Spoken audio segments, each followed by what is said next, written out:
So, good evening, everyone. Thank you so much for joining in tonight for the first one of these webinars that we've started up. Just for any of you who don't know who we are and what we do, a little introduction. We're a Cheshire and Shropshire Immediate Care Group. We are a charity, and we're made up of paramedics, nurses, and doctors. And all of us have a degree of enhanced skills in pre-hospital care. We've got two main aims: to provide assistance to the ambulance service in our local area, and to provide education and training in pre-hospital care, which is why we have our webinars, the first one of which we're running tonight. We don't get any government funding. We rely entirely on donations of very generous people in and around the area to remain operational and carry on doing what we're doing. And we don't get paid for doing any of this. We're not on NWAS's payroll for this job at all. So this is what we're hoping to achieve over the next year or so. We've got some really exciting topics that are going to be coming up. Something about pre-hospital emergency anaesthesia. Dr. Fliss Clark, who's based out of Stoke, is going to do that. I will certainly be tuning into the obstetric emergencies and the newborn in the pre-hospital environment. Dr. Scott Beattie is going to be taking on that one. Something that really does send a shiver down my spine. So I think that'll be a really great session. Our resident orthopod, Mr. Mike Hughes, he's going to be doing pre-hospital fractures and dislocations. So hopefully some really good tips and tricks. And Mr. John Carey, advanced paramedic extraordinaire, is going to be looking at some of his tales from the trauma cell and also bariatric medicine, which I know is something that he's done some work on. Obviously, webinars aren't the first choice for this. We were going to start doing these as sessions in and around the area where people could come and visit, and we'd be delivering these live in front of you. Things have changed, but it's not all bad. Webinars do have some advantages. You don't have to travel. You can save money on petrol, and you can do them in your pajamas with a glass of whatever takes your fancy. So it's not all bad news doing things over the internet. The topics that we've got lined up on there, we've taken those from the curriculum, the PHEM curriculum for the Intercollegiate Board for Training in Pre-Hospital Emergency Medicine. We've looked at the themes and picked out some topics and added into those some of the things that we find quite interesting and exciting. And the other thing that I'm hoping to get off the ground is a PHEM journal club. And this really is an opportunity for you guys, any of you who are logged in tonight, if you want the opportunity to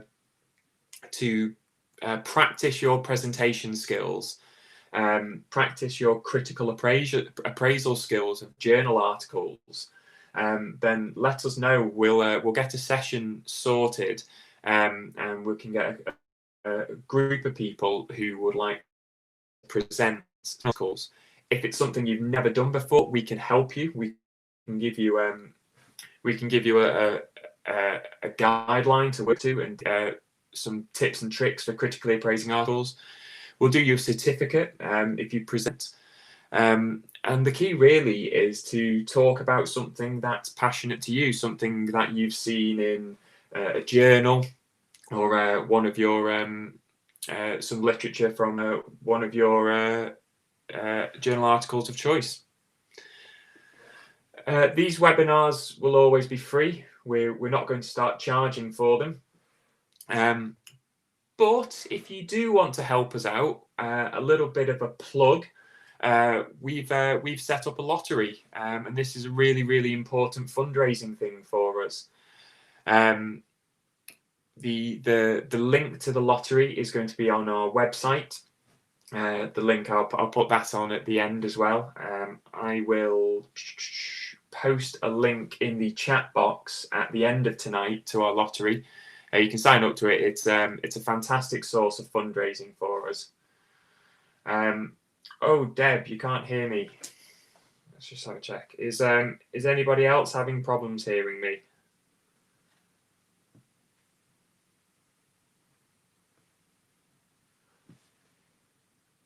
Okay, so good. Deb, what I'm going to do is I'm going to post a link to our YouTube channel.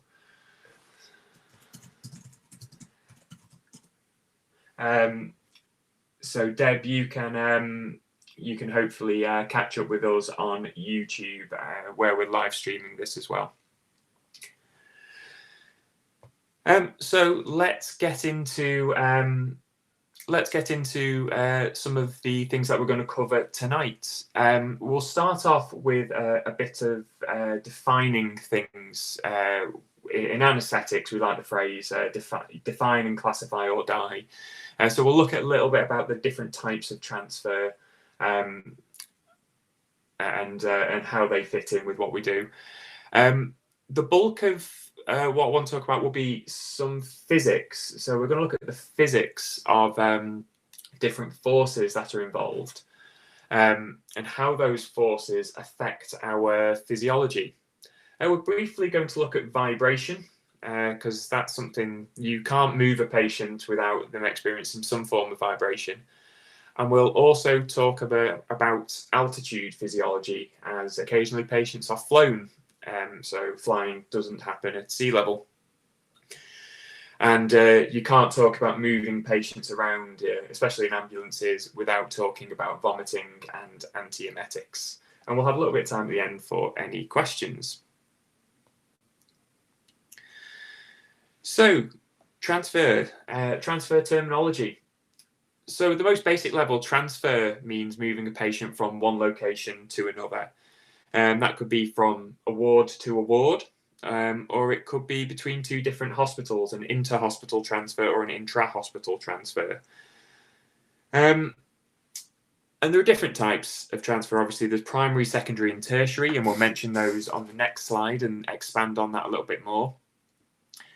The term retrieval, that's something that needs a little bit of careful thinking about. Retrieval means the deployment of a specialist team to the patient's location.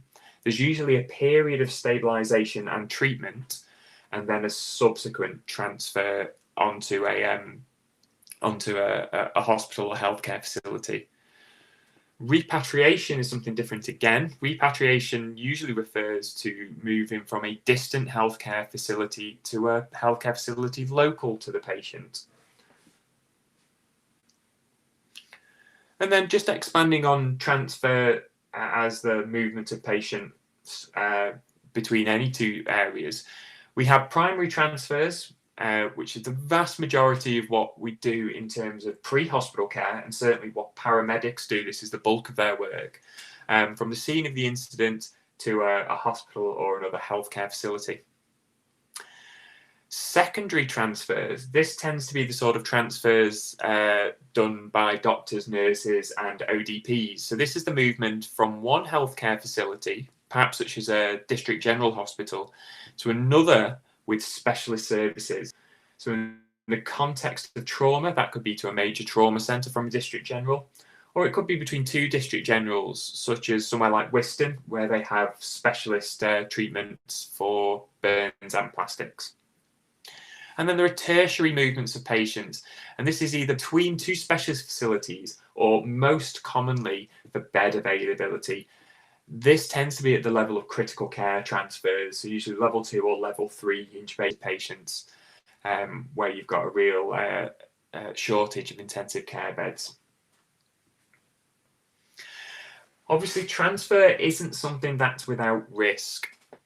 There's the physiological insult to the patient, and this is the bulk of what we'll talk about when we relate our physics and physiology to the patient. It screws up pretty much everything: the lungs, the heart, blood pressure, changes in ICP, so the perfusion of the brain. Equipment can fail. It's a pretty harsh environment in the back of an ambulance, and I'm sure the paramedics who have joined in will agree with that. Resource exhaustion, by that I tend to mean things running out. So we could run out of oxygen, we can run out of drugs, we can run out of electricity. And if we have a level 3 critically ill patient, any one of those 3 going down could really lead to a critical incident. An environmental exposure. Ambulances are better than they used to be. The sprinters aren't particularly great for being warm in the back. They're very, very loud as well. And I've obviously included that picture because blue light driving is dangerous. I'm very, very new to the world of blue light driving. And I've got a real appreciation for you guys who do it with a degree of regularity. It's risky business. And obviously that's a private ambulance there. That looks like it's had a disagreement with a tree.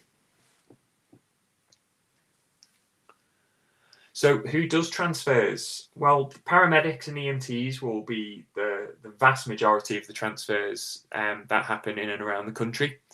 PHEM doctors and anaesthetists probably make up the bulk of doctors who transfer patients. Wherever you've got an anaesthetist, you need to have an ODP or an intensive care nurse. And obviously blue light drivers are the ones conducting those transfers. I know a lot of private ambulance companies may use blue light drivers from other professions such as fire or police to drive. I've included this picture of a baby, and this is just a photograph taken off Google. But the point of this picture is to just consider how many different people from different specialties would be involved in a transfer of this patient. This little baby is on ECMO. And for those of you who are not familiar with ECMO, you can think of it as a sort of mini heart bypass machine. So if you consider the number of specialists needed to move a baby around on that sort of equipment, it just makes you realise just how many people are involved in transfer. So let's whiz you all back to your high school and college days when we did double physics just after lunch. And we're going to talk about forces. So what is a force? And at the most basic level, it's something that causes an object to move. It can be something that pushes an object or pulls an object. It can be something that's caused by a natural phenomena. And the ones you think about most are gravity, because it's always there, or magnetism. And the don of forces, the guy who really described things for us, is Sir Isaac Newton with his absolutely luscious hair. I mean, that really is a fantastic cut of hair he's got there. And he described the 3 laws of motion. And these really do help put into context the forces that we experience. The first law states that an object will remain at rest or in motion in a straight line unless it's acted upon by an unbalanced force. So that's fairly intuitive to most of you. Obviously, if something's just sat on your desk, it's not going to move unless an unbalanced force acts on it, and that might just be you pushing it. The second law is a bit wordy. It says the acceleration of an object as produced by net force is directly proportional to the magnitude of the net force in the same direction as the net force and inversely proportional to the mass of the object. Now, I find that a bit too wordy, and it's summarized quite nicely by the equation force is mass times acceleration. And this is really important to us because what we'll do is we'll have a think about how that applies to our patients on the next few slides. The third law of motion is for every action, there's an equal and opposite reaction. And that's quite important when we're going to talk about inertia a little bit later on.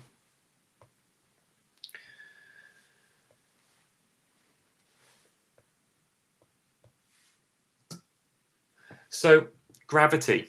Gravity is the force that accelerates all objects towards the Earth. We're all very familiar with it, but we tend not to think about it until it has an effect on us outside of the ordinary. It pulls us all towards the centre of the Earth, constantly accelerating us at 9.81 meters per second per second. So it's not meters per second because it's not a speed, it's an acceleration. So it's a change in speed at 9.81 meters per second. Now you're obviously thinking, well, I'm not accelerating anywhere at the moment, and you're not. And that's because that acceleration is eventually stopped by something, whether that's the chair that you're sat on or the floor that you're stood on will be pushing back at you. But gravity is still there working behind the scenes. And we experience that force and we know it as 1g.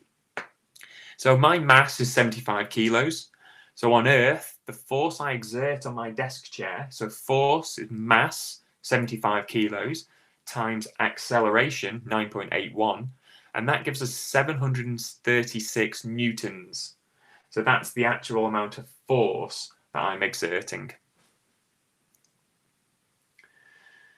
So when we think of G-force, firstly, well, when I think of G-force, I think of this absolutely storming 2009 film. If you haven't seen it, it's absolutely brilliant. It's about an elite team of special forces guinea pigs. I strongly recommend you see G-force, but that's not what we're talking about. G-force isn't really a force based on that previous definition. It doesn't cause objects to move. It's a way of describing the effects of forces on other objects, and in particular on us and how we perceive it. And it's made up of acceleration and this concept called inertia. So inertia is how something resists acceleration. So if you think about pushing something, if it's got low inertia, you only have to apply a small force and it will start moving. But if you have to apply a heavy force to get something moving, then you can say it has a lot of inertia. And we'll talk a little bit more. We've got an example for it on the next slide. But G-force can be positive, and we perceive that as an increase in weight. So the classic example is going up in a lift. So as you go up in a lift, you feel heavier. Or it can be a negative G-force, and that's when the lift starts to go down, you feel lighter. Now, your mass hasn't changed, but your weight has. So we're going to look at Jeremy Clarkson. So this is Jeremy Clarkson experiencing some acceleration. So this is, I think it was a Williams, I think it was the aerial atom, actually, this. And the aerial atom is accelerating Jeremy in this direction very fast. Now Jeremy also has his own amount of inertia, so he will resist acceleration to a certain amount, and that inertia is pushing him back into the seat. And it's these two forces combined which give him the experience of G-force of being pushed along by that aerial atom. So the reason why I did this podcast is because I was pondering, why do astronauts lie down at takeoff? So this is how astronauts were arranged in the space shuttle. So these three are actually they're on the launch pad. They all look very happy. They're about to go into space, and you'll notice that they're all lying down. And this is the second deck. So this is deck 2, and on deck 1, so above them and a little bit more forward, will be the pilot and the commander who are flying the space shuttle. So why do they lie down? Well, let's think about what happens when the space shuttle takes off. The rocket goes up, and it goes up with an acceleration of about 29.4 meters per second. That equates to 3g, so that's 3 times the acceleration of gravity. So if I was lying there, my weight would be over 200 kilos easily at takeoff, because I've got 3g pushing my mass down to the chair. Now, let's take these astronauts, and we're going to basically turn them into some bottles. So these bottles of water here represent our astronauts. We've got one lying down, and we've got one standing up.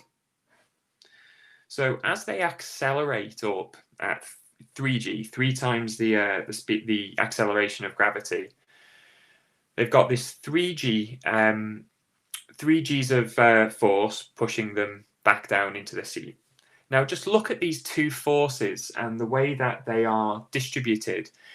The one that's stood up, the force is exerted over a much longer distance. So if you just consider them as a column of fluid, the bottle that stood up, the force is exerted from the top of the bottle right down to the bottom. The one that's lying down, the force is exerted from the top of the bottle to the bottom, but because it's lying down, it's over a smaller area. So when we look at these forces, you can see obviously for the lying down phase, for the lying down bottle, it's much less proportionately. So if an astronaut was stood up, all the blood would pool in their legs and they would pass out because they are just a column of fluid. But to put that into context of our patients and transferring them in the back of an ambulance, we'll keep the bottle analogy, but we'll make it a trauma patient. So they won't be full of water anymore, they'll be full of blood. And because this is a trauma patient, they're lying down, because that's how our trauma patients tend to be. And like most trauma patients, they've lost a significant amount of blood. So this one's lost about half of their blood. And we load them into the ambulance with the head to the front. And now we're going to speed off towards the hospital. So we move forward. Now, as we move forward, we've got the black line there representing the force, the acceleration, the movement forward. We're travelling horizontally now, not vertically. As far as I'm aware, NWAS ambulances don't take off like rockets. So we're travelling horizontally along the road. Our brain is at the top of the bottle.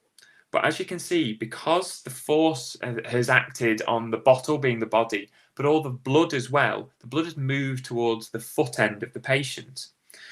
So if we think of the brain's perfusion at this point, it's going to be quite poorly perfused. Because our trauma patient, our half-empty trauma patient, all of their blood has gone down to their feet because we've accelerated off towards the hospital. But obviously, ambulances don't just accelerate, they brake as well. So in the context of a heavy stop, everything moves forward. So now all our blood is at the head end of the patient, and that's going to cause the pressure in the brain to spike. So in our trauma patients with bleeding on the brain or swollen brains, this big spike in blood pressure isn't good. So it's not great for the blood pressure to be low because all the blood is in the feet, and it's not great for all the blood to be in the head either, because we don't want those big spikes in swelling of the brain. It doesn't just happen to the blood, it happens to the lungs. So the lungs themselves will distend and contract because of the forces of acceleration. And that alters its functional residual capacity. So you will notice that under heavy acceleration and braking, patients can desaturate. And it happens to the heart as well. Under heavy forces, the heart can stretch and be contracted. And that alters the stroke volume of the heart as well. So you can notice big swings in blood pressure for patients who have arterial lines in, where we're constantly measuring that blood pressure as live. So what can we do to combat this? Well, could we just stand our patients up? We've said that the forces are less in astronauts when they lie down. So the inverse must be true in our horizontally traveling ambulances. Well, let's work it through. So let's take our trauma patients and stand them up. Now, straight away, we've got a problem. Our brain is still at the top of the bottle and all of the blood is at the bottom. If we move them along, we can see that, well, yeah, the effects of the horizontal acceleration is probably less on the blood pressure, but we're still not getting blood to where it needs to be. And the brain is obviously one of the most important things in major trauma. I also worry about what's going to look like to the trauma team if we bring in our patients looking like this. It's not a great look. But this is the reality of transferring patients stood up. So what else could we do? Well, if we keep with the analogy of the bottle, the obvious thing to do is, well, let's just fill it up. If we fill it up, will we minimize the effect of those acceleration forces on our patients? So we've got a unit of blood here. We'll fill up our bottle. And yeah, this looks a bit better already. So even stood up, we've got blood all the way at the top where the brain is. We can even lie our trauma patient down. We're still perfusing everything. We've got a decent blood pressure. We can drive the patient backwards.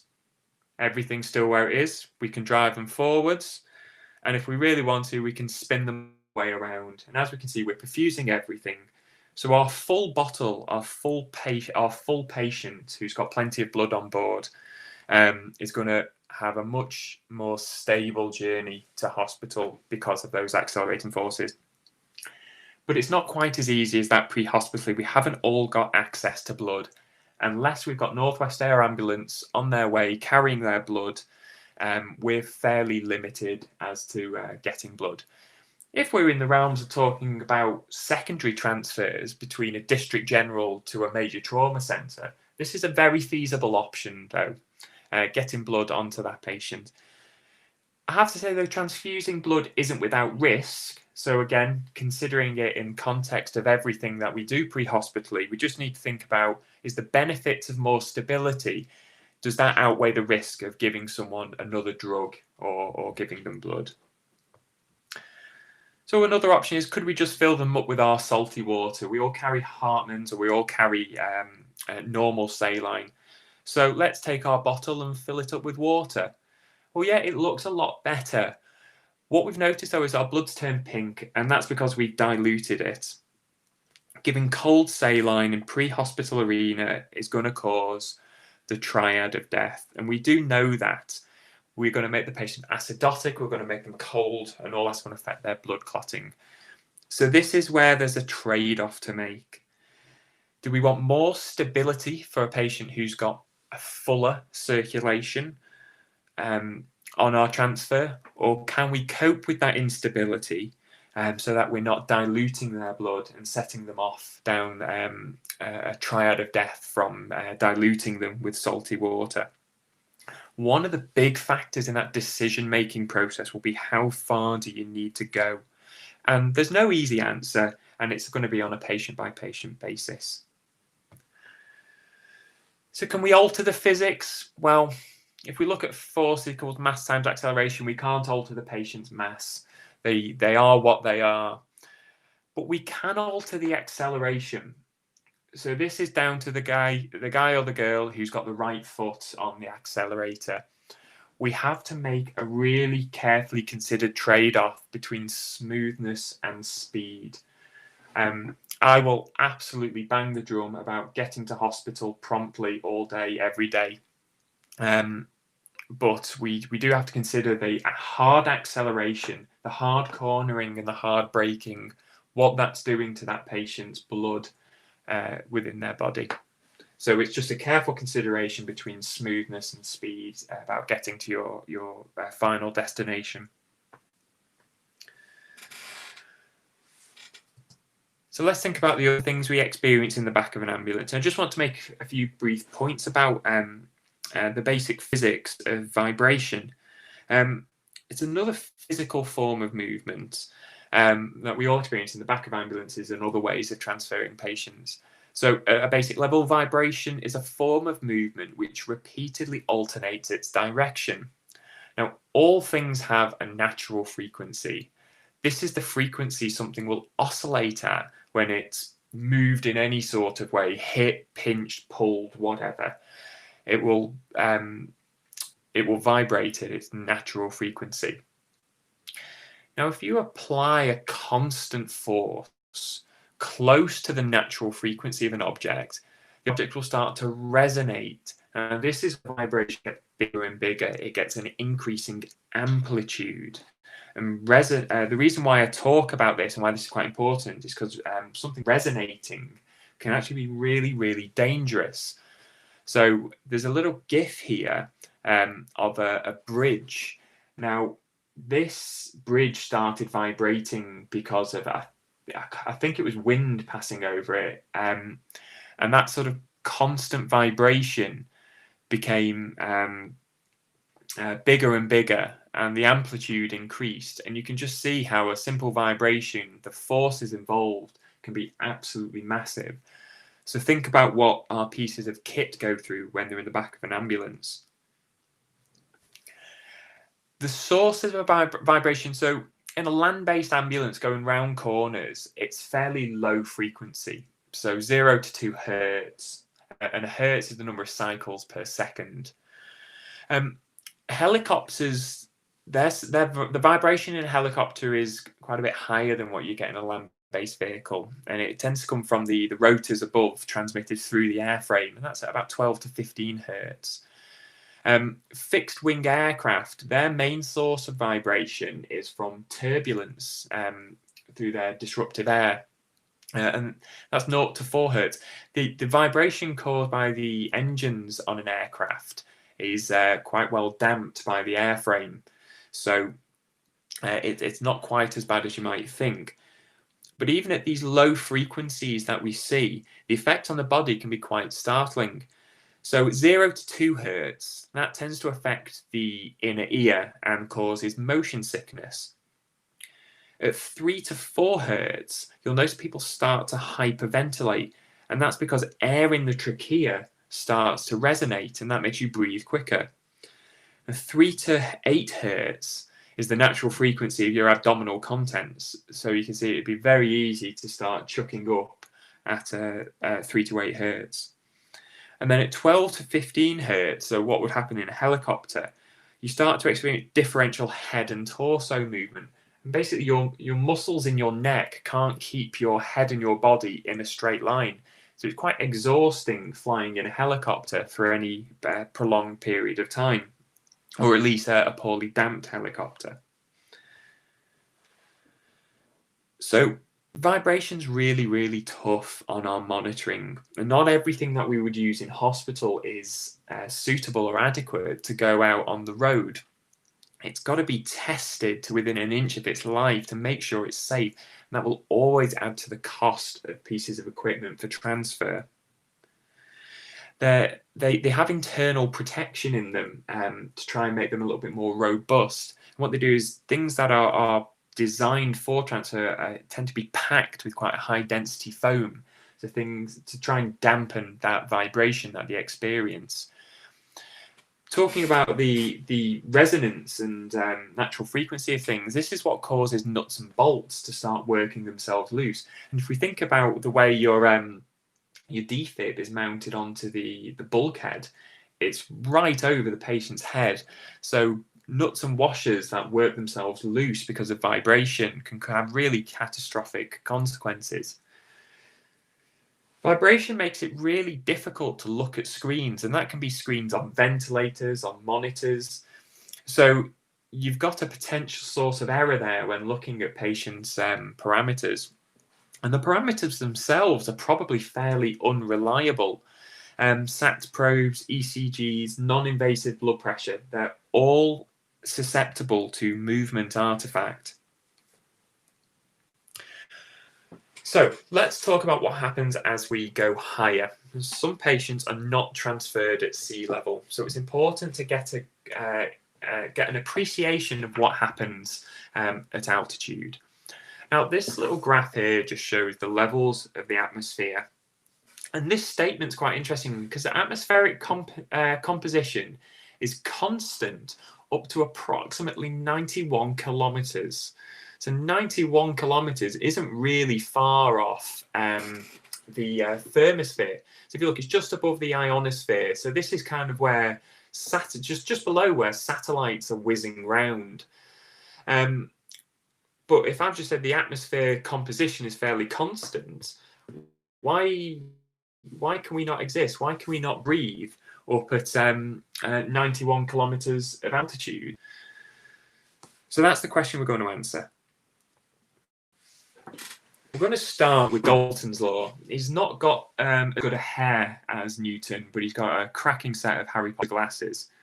The Dalton's Law is quite important when we consider gases at different altitudes. Dalton said that in a mixture of gases, such as the atmosphere, the total pressure must equal the sum of the pressures of the individual gases. So, if we think about the atmosphere at sea level, we've got loads of different components. our atmosphere is 101.3 kilopascals at sea level. So that's the total pressure of the atmosphere pressing down above us. Now, 21% of that pressure is made up of oxygen. So that's about 21 kilopascals of oxygen at sea level. But we've got other things as well. We have about 78% nitrogen, 0.9% argon, 0.04% CO2. There's a bit of water vapor, there's a bit of xenon and other noble gases knocking around. But what Dalton said was all of those things have to add up to 101.3. And we could also consider that the 21 kilopascals of pressure made up by oxygen, we can call that the partial pressure of oxygen, because that's the pressure exerted in the atmosphere of oxygen. So that's at sea level. So let's think about as we ascend. Now, if there's anyone logged in who has done any of the Royal College of Anaesthetists exams, you'll know the Royal College of Anaesthetists is absolutely obsessed with Everest. So that's the example we'll use here. Its summit is at 8.8 kilometers. So its atmospheric composition is the atmospheric composition is exactly the same as it is at sea level. So there is still 21% of oxygen at the summit of Everest. However, the total pressure exerted by the atmosphere is round about a third. So it's only 33.7 kilopascals on the top. So we still have 21% oxygen, but it's 21% of a much smaller number. That's only 7 kilopascals of oxygen compared with 21 kilopascals at sea level. So you can understand why this is called the death zone. Now, this other handsome chap with some a wonderful fashion sense and a fantastic chair as well. He's really picked a good chair to get his portrait done. Boyle, this is a law that will be very familiar with you from what you experience day to day. He said at a constant temperature, and by saying that, he basically just means take the temperature away. Temperature doesn't matter for this law. So at a constant temperature, volume is inversely proportional to pressure. So as pressure decreases, volume will increase, and vice versa. Think about when you put pressure in your tyre. As you pump up your car tyre, it doesn't get bigger, so the volume stays the same. So the pressure in your tyre must increase. So just going back to Everest, we've got 1/3 of atmosphere up there. So that's 3 times the volume. So if we take up a balloon, it will expand to 3 times the volume because there is 1/3 of the pressure above it. So let's think about transferring our patients at altitude. Now, once we've intubated someone and we've inflated the cuff, let's say, for instance, we've put 8 mils of air in and we've done that at sea level. By the time we get up to Everest summit, that 8 mils has expanded to be 24 mils in that cuff. So just think about the pressure that will be exerting on the trachea. 1 tidal volume breath. So at sea level, we'd take a 500 mil breath. If you held your breath and ran to the top of Everest, that breath would now be 1.5 litres in volume. Now, certain ventilators will actually compensate for changes in altitude. The most common transfer ventilator that we have, certainly in the region, the Oxylog 3000, will compensate the changes in tidal volume at altitude. But here's a really important one, especially thinking about our trauma patients. 150 mils of air in a pneumothorax, a fairly small to modest sized pneumothorax. At Everest summit, that will have expanded to be just short of 1/2 litre.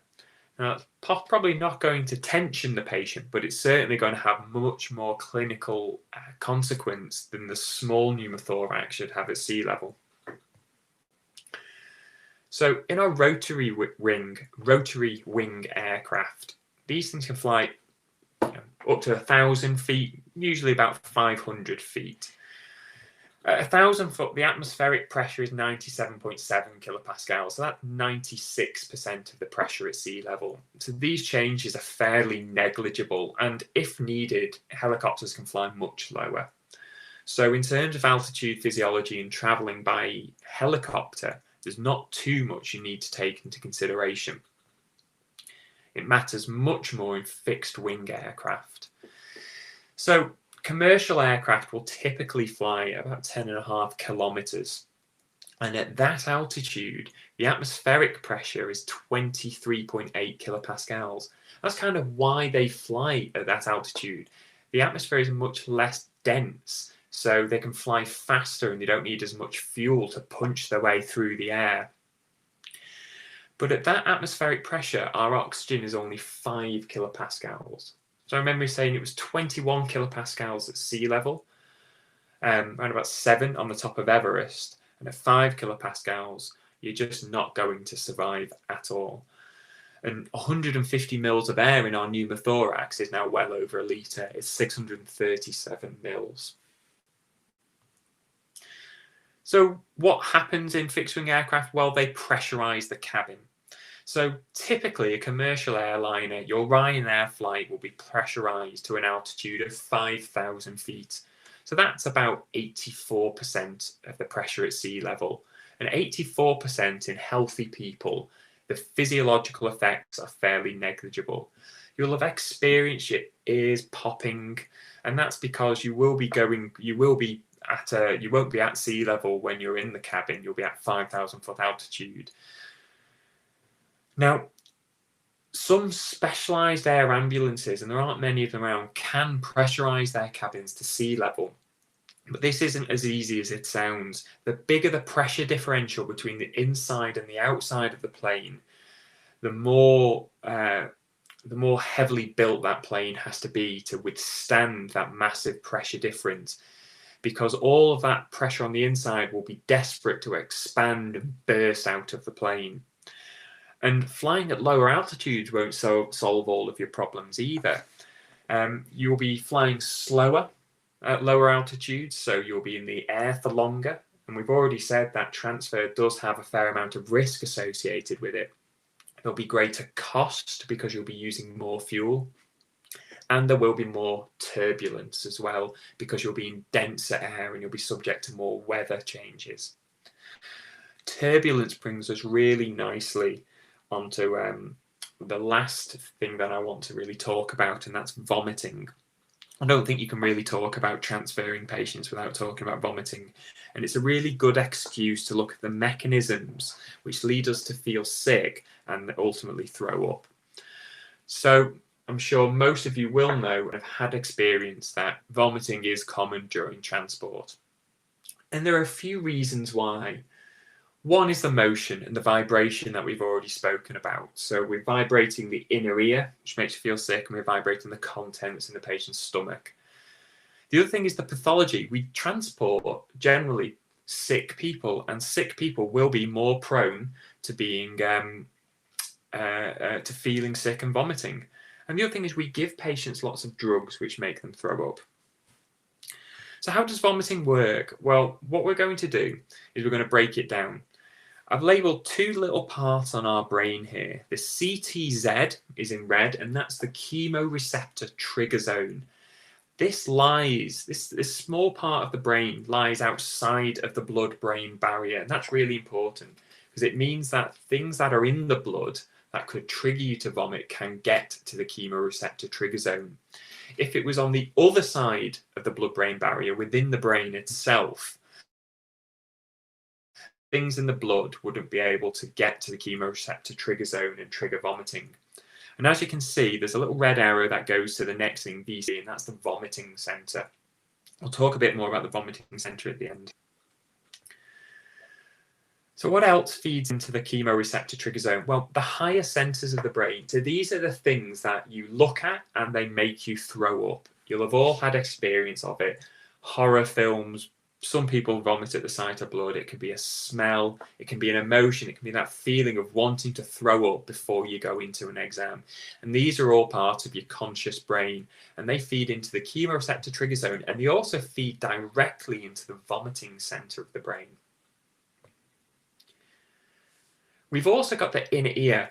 Now, within the inner ear, it's a really complex network called the labyrinth and the semi-lunar canals, I think. And these are the inner. This is the mechanism by which we perceive motion, by how we know whether we're upside down, how we know whether we're accelerating, as we've mentioned before. They feel motion, they cause vertigo. So unsurprisingly, they have a massive effect on vomiting and feeling nauseous. So they feed directly into the chemoreceptor trigger zone as well. And as mentioned before, we've got the drugs and toxins that we give. So things like morphine, we know morphine makes people feel sick, but we've also got poisons that people may be exposed to. We've got toxins caused by sepsis and infection going around the body. They feed into the chemoreceptor trigger zone. And of course, we've got the stomach. So the stomach's susceptible to drugs and toxins as well, but also mechanical. I mentioned before about the contents of the stomach being sloshed around at about 8 hertz. And also being stretched as well. If you eat too much too quickly, the stretch receptors in the stomach will send a signal directly to the vomiting center. And with all of these things feeding in, we get the triggering of vomiting. And vomiting is a really complicated process that involves the stomach muscle contracting, relaxing the sphincter at the top of the stomach, closing off the airway. The diaphragm has to move. So it's a really complex cacophony of movements that's orchestrated by the vomiting center. And as you can see, looking at this picture, vomiting is a really complex network of different stimuluses moving, feeding into these centers in the brain. And it's all down to receptors and chemicals, so neurotransmitters, the body's way of sending signals to different cells. So for each chemical that the body sends out, there's usually a receptor for that chemical. So let's look at them in turn. In the ear, we have histamine receptors, H1 receptors. In the stomach, we've got 5-HT3 receptors. And this is a really important one. 5-hydroxytryptamine. Oh, I've tripped myself up there, but it's serotonin. 5-HT3 is serotonin. And you can see that features again in the chemoreceptor trigger zone. They've got receptors for serotonin, and they've also got dopamine receptors, another neurotransmitter. And then in the vomiting center, we've got more histamine receptors and muscarinic receptors. So with all of these different receptors spread around the body, we can have a think about what options we've got to treat that using drugs. Well, the most common one used at the moment is ondansetron. And ondansetron is a 5-HT3, a serotonin receptor blocker. So it's really good with things that go through the chemoreceptor trigger zone. It's a fairly good catch-all. Cyclizine is a histamine receptor blocker. So it's really useful for disturbances of the inner ear, especially motion sickness. And metoclopramide has been used by the ambulance service for years and years, and in hospital as well. And metoclopramide has a number of actions. It's primarily a dopamine receptor blocker, but it's got some other actions as well. It does have a bit of action at the 5-HT3 receptor, but it also works at the muscarinic receptor in the stomach.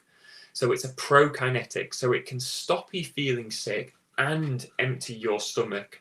So in the event of vomiting, you've got less stuff to come up. But it's a bit of a dirty drug in terms of its side effects.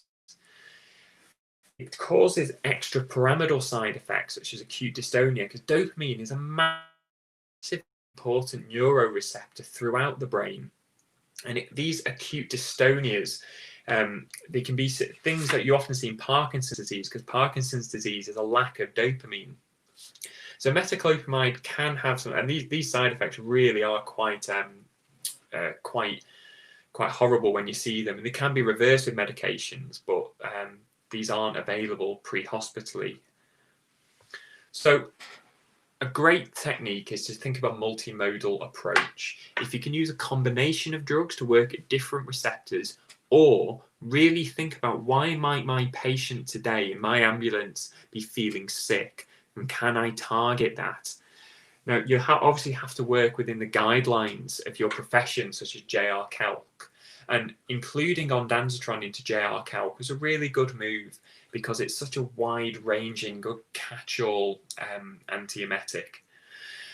But the most important thing is to have a plan ready. And you can see our guys here are very diligently turning a trauma patient onto their side whilst maintaining immobilization.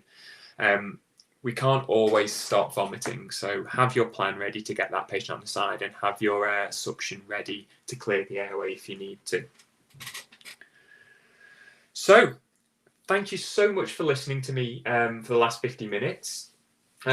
Please feel free to use the chat box and ask me any questions that you might have about anything that we've spoken about tonight. Nothing too difficult, please. But if there's anything any of you guys want to ask regarding transfer and the physics that's involved, I'll give you a few seconds to type anything in if you'd like.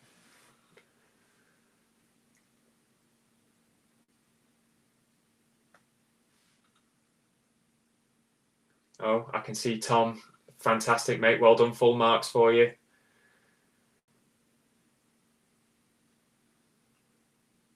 Oh, brilliant. Thank you very much, Martin. That's very kind of you to say.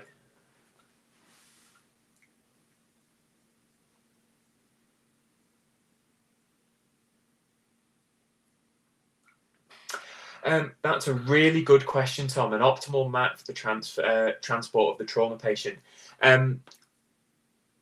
I would say this delves into the realms of permissive hypotension.